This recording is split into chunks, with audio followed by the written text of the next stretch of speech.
ignoring it as I'm staring right at it.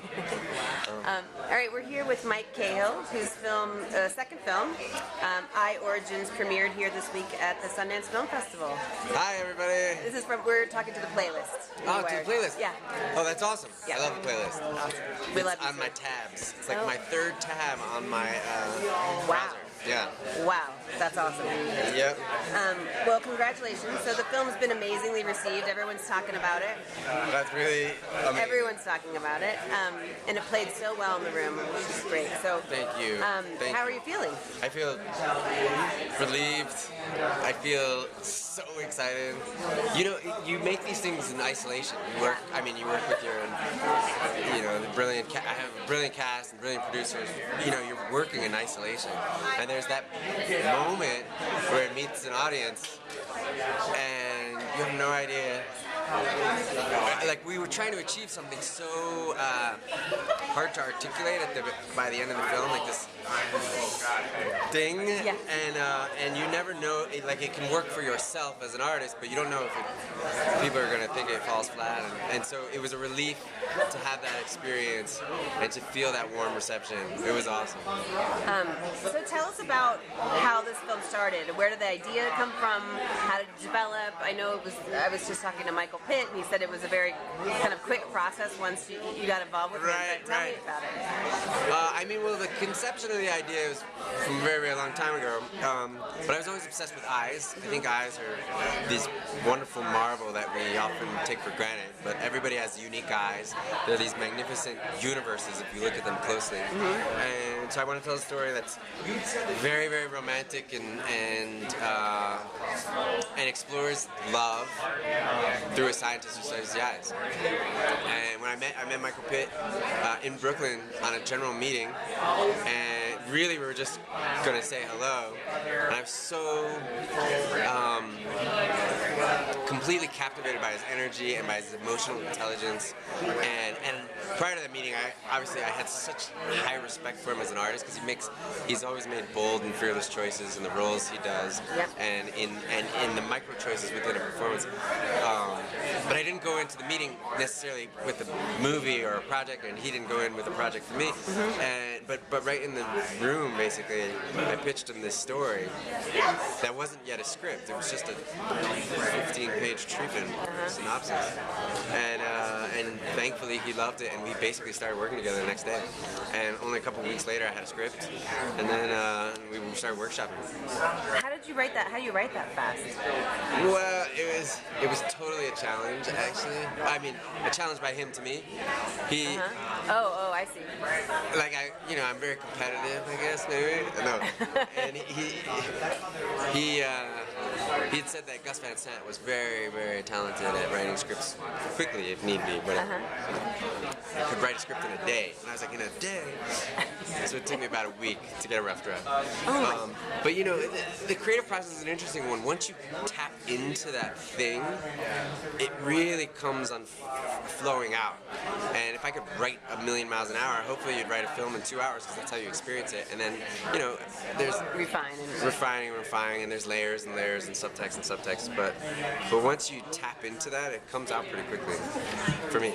So your films have big ideas with radical kind of implications, but they're woven into really small, personal, intimate stories. That's kind of the lens that you're going through.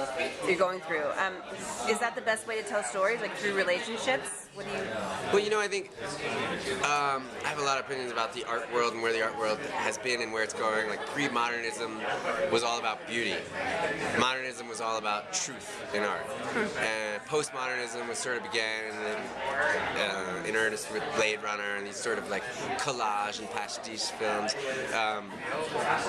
I think there's a new era coming in where postmodernism was often about self-reflexivity. Like there's niche. Everything is niche. There are no such thing as universals, and I kind of believe there are universals.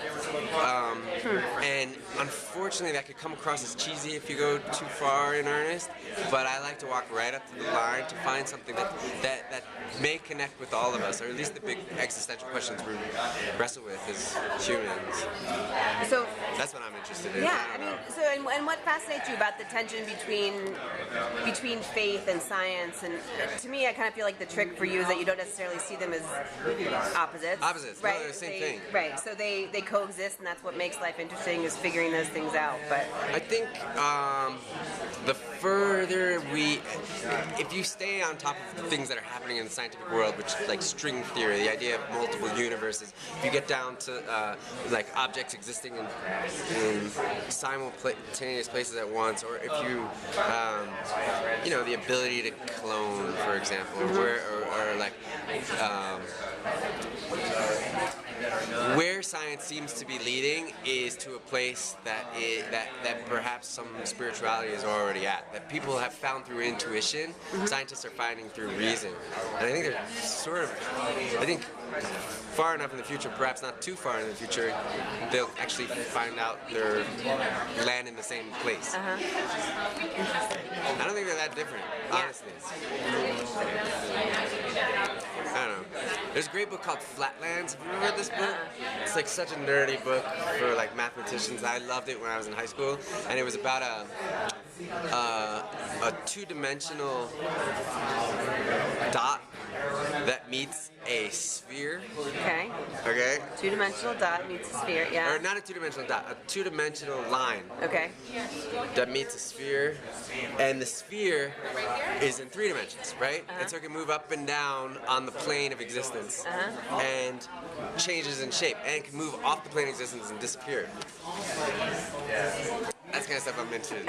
Just spend the rest of this time distracting me. That was good. What's going I on needed over it here? out. I was starting to say something that didn't make any sense. Distracting at all? A little bit. But it was perfect. Thank you for saving me. Read Flatlands. It's a great book. All right. So how real is the iris database? Because I think of scanning retinas, not irises. Retina's the back of your eye. Right, I know. That's much more intrusive. An iris scan is much more common and much easier to achieve because it's just a photograph. So does that database exist? Yeah. Yeah, okay. Yeah. It was 1987. Professor Okay. John Dogman of Cambridge patented this, sold the patent to a company in New Jersey, and they owned the patent and built it out. Okay. Yeah. So you've known about this for a while, or how did you? Yeah, You're into it. I'm into it. And are each person's irises really that much of an identifier, like in terms, Yeah, like a fingerprint? they're like a fingerprint. Yeah. Totally. Okay. All right. Just checking to see where they diverge, if anything. So you and Brit Marling seem to be on the same wavelength in a lot of ways. At the premiere, she said that you see things nobody else can see, and that working with you was a deep. By that she meant I'm blind and I'm colorblind, which I'm Really? both. Really? No, I'm just kidding. Oh, okay. I am colorblind, Okay. and I'm like I can see, but not that well. Can you talk about your relationship and how you guys work together? Sure. Brit is ridiculously talented. I've known that for a very long time. Since I've known her, I've always thought that. And when I was writing this movie, the role of Karen, it is deceptively tricky to pull off. It's actually a very, very hard role. And it's too spoilery to kind of get into why, maybe.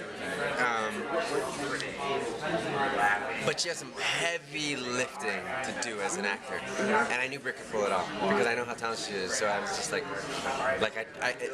there's a scene where she catches her husband masturbating to someone from the past. Right. And there are 5 million ways to mess that up. There's only one way to pull off the nuance and the subtlety and like the nobility of the pursuit of knowledge over jealousy, over things, and to make that seductive, powerful, and ultimately represent a mature relationship that is like really, really powerful and not lame, you know? Right. And she can do that. She's great. Yeah. I mean, I have a girl crush. Oh yeah? Yeah. You can tell her. It's fine. That's great. So, and everyone else, in the film, like Michael Pitt, I just talked to him, and Archie Panjabi's so I love great. her. She's magnificent. She popped up. I was like, yeah, I love her. She's such a wonderful person. She has such a great energy. She can do so many things too. She's so talented. Yeah. I was so lucky to be able to work with her. I love her. She's great. So So, and then Astrid Berges-Frisbey? Yeah, Bergès-Frisbey. Bergès-Frisbey, all right. But she's kind of a fresh face, I think, to U.S. audiences. So can you just talk about your casting process, aside from Michael and Brit, how you found, and then also, I don't want to give away too much, but finding Kashish? Kashish, yeah. So Astrid, I learned about late in the casting process, and I saw some of her films, some of her work. And then what sealed the deal for me is we Skyped. She was in Paris, I was in New York.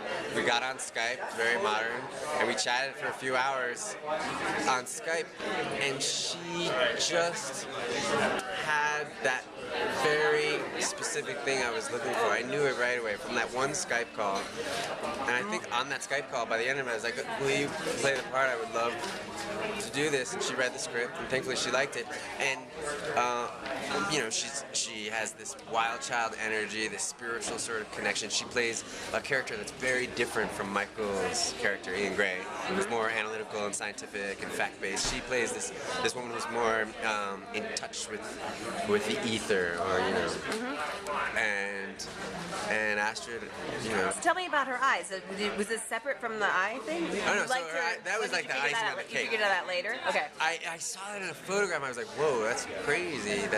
So the character of Sophie was written to have more than one color per eye. It's a very rare quality. One in maybe 100 people have it. Maybe 1,000. It's called, there's a nerd word for it, it's called sectoral heterochromia. There's actually a group on Facebook called the sectoral heterochromia Wow. group. They're gonna love this. Oh my gosh, that's my biggest audience. Actually, I'm a member of that group. I have green eyes with a little bit of yellow. And I don't really qualify. Mine change sometimes, but I'm not sure they're different at the same time. You know what I mean? Yeah. But Astrid has that, and that's, you know, it's just, she really has stunning eyes, and so that's just a wonderful extra bonus. But beyond that, she's just so talented, and I'm excited for her audiences to.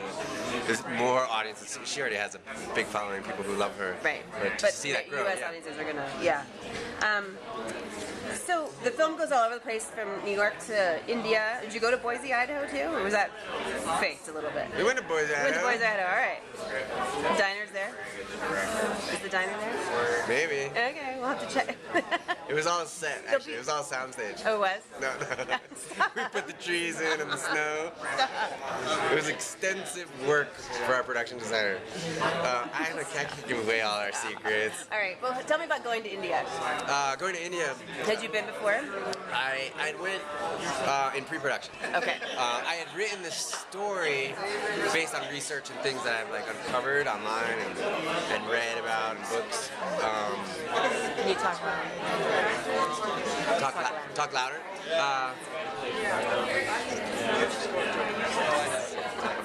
Is this going to be edited, or is this continuous? I don't know. I think it might be continuous. No, they're going to probably chop it up, but who knows?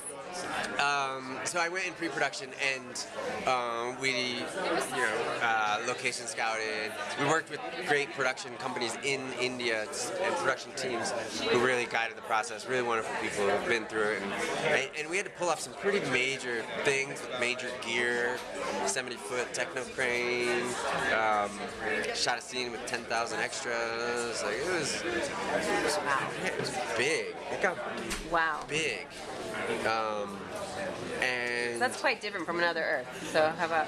Yeah. We upped the ante a little bit. Yeah. No, we upped it a lot. It was great because I got to play with bigger tools and more locations and that was wonderful. And the sound of the movie is like magnificent. We're in Dolby Atmos, 128 disc Yeah, tell us about that a little bit. So we were really fortunate to win this Dolby Fellowship, Family Fellowship grant, which helps enhance the sound mix of the movie. And I was already working with the guys at Skywalker who are so cool. They do these massive movies, and then I was fortunate enough that I had some friends there, or met some guys who liked Another Earth, and they were like, we'd love to mix your next movie. And we started working together. And then Dolby enhanced that by giving us this grant.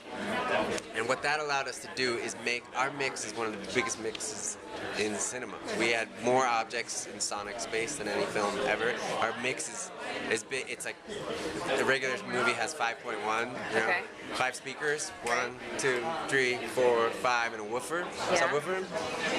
Ours has 42 extra speakers, and there's less than 48 speakers, I guess.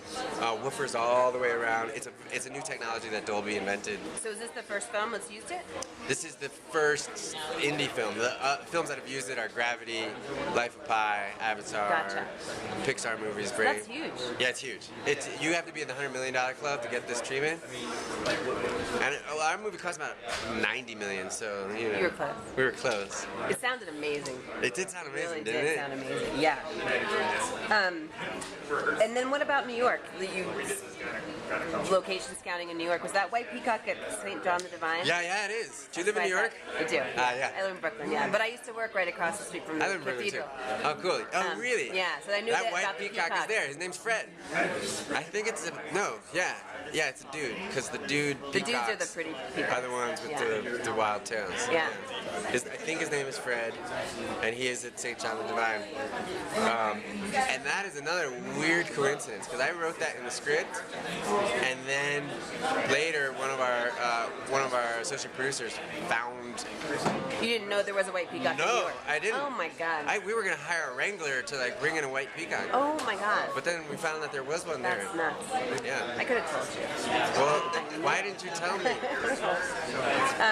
So what's next for you? Like I read that you have left the ending open here for potential sequel Yeah. or series treatment, or what do you want to do with it? Yeah, I mean, the movie when it gets to the end, it kind of opens up Pandora's box. And I think there's a really cool opportunity to tell some interesting stories in this universe. Yeah. And I have quite a few that I've developed and written. So I'd love to explore that, maybe as a series, maybe as a cinematic series. That Yeah. seems to be really kind of cool, and I've kind of like found a nice way to do that. Who knows what's gonna happen? I also wrote another science fiction story about alien. I have a few different projects that I've written that I really am interested in doing. But nothing's like on the books yet. Or... Nothing's on the books, but depends what you mean by on the books. Alright. Whatever you can tell us. If you don't want to talk about Yeah, there's nothing on the books. it. Okay. All right. Well, congratulations. Thank you so much. Super awesome. Everyone loves it. It's going to be a big discussion piece, I think. So that's what you go for. Thanks, Mike. Thanks a lot.